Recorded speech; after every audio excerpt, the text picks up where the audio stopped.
On page 24 of Robert's Rules of Order, it speaks to the fact that while members may never speak while seated, if members are unable to stand, then they may speak while seated.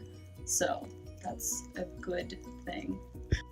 On page 86 of Robert's Rules of Order, it talks about some examples of emergencies that would allow you to adjourn the meeting. It reads, on line 26, in the event of fire, riot, or other extreme emergency, if the chair believes taking time for a vote on adjourning would be dangerous to those present, he should declare the meeting adjourned to a suitable time and place for an adjourned meeting, if he is able, or to meet at the call of the chair. So if there's a fire, you do not have to continue your meeting. On page 283, Roberts talks about some interesting ways to vote, aside from some of the common ones that we're all aware of. And on line 9, it says, similarly, unusual voting methods are included, such as the use of black and white balls or a signed ballot. So, that's pretty cool. On page 377, Roberts makes sure that everyone is referred to properly when it says that women should be called gentlewomen. So if you are a lady, the chair will recognize you as the gentlewoman. All right, a couple more fun facts for you. On page 98, it states, a group that attempts to conduct the deliberative process in writing, such as postmail, email, chat room, or fax, it is not considered a deliberative assembly. Fun stuff for you. Got another for you on page 392. If a member disagrees with a statement by another in regard to an event that they both witnessed, he cannot state in debate that the other's statement is false. He might say, I believe there is strong evidence that the member is mistaken. The moment the chair hears words such as fraud, liar, or lie used about a member in a debate, he must act immediately and decisively to correct the matter and prevent repetition. Don't use liar. Oh, we had one, we looked up Dark Horse, and we thought it was going to be really exciting, and it's not. The candidate with the lowest place may turn out to be a dark horse, on whom all factions may prefer to agree. Right.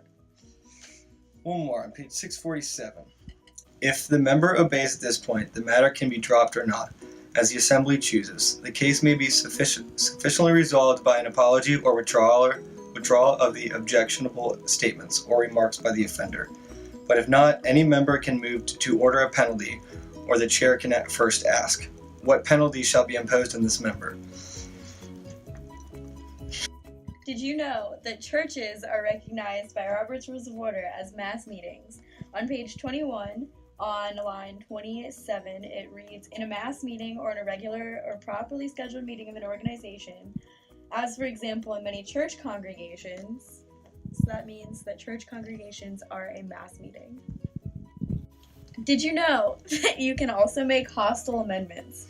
On page 136 of Robert's Rules of Order, it reads, an amendment cannot introduce an independent question, but an amendment can be hostile to or even defeat the spirit of the original main motion and still be germane. Last fun fact is on page 350 of Robert's Rules of Order, and this is talking about how to obtain a quorum in a legislative body.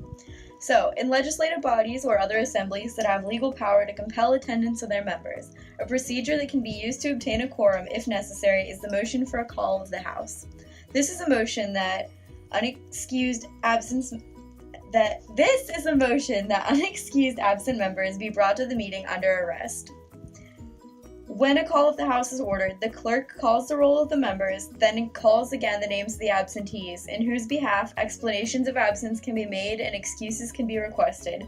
After this, no member is permitted to leave. The doors are locked, and the sergeant-at-arms, chief of police, or other arresting officer is ordered to take into custody absentees who have not been excused from attendance and bring them before the House. He does this on a warrant signed by the presiding officer and attested by the clerk. When arrested members are brought in, they are arraigned separately, their explanations are heard, and on motion they can be excused, with or without penalty, in the form of payment under a fee. If a member has paid such a fee assessed against him, he cannot vote or be recognized by the chair for any purpose.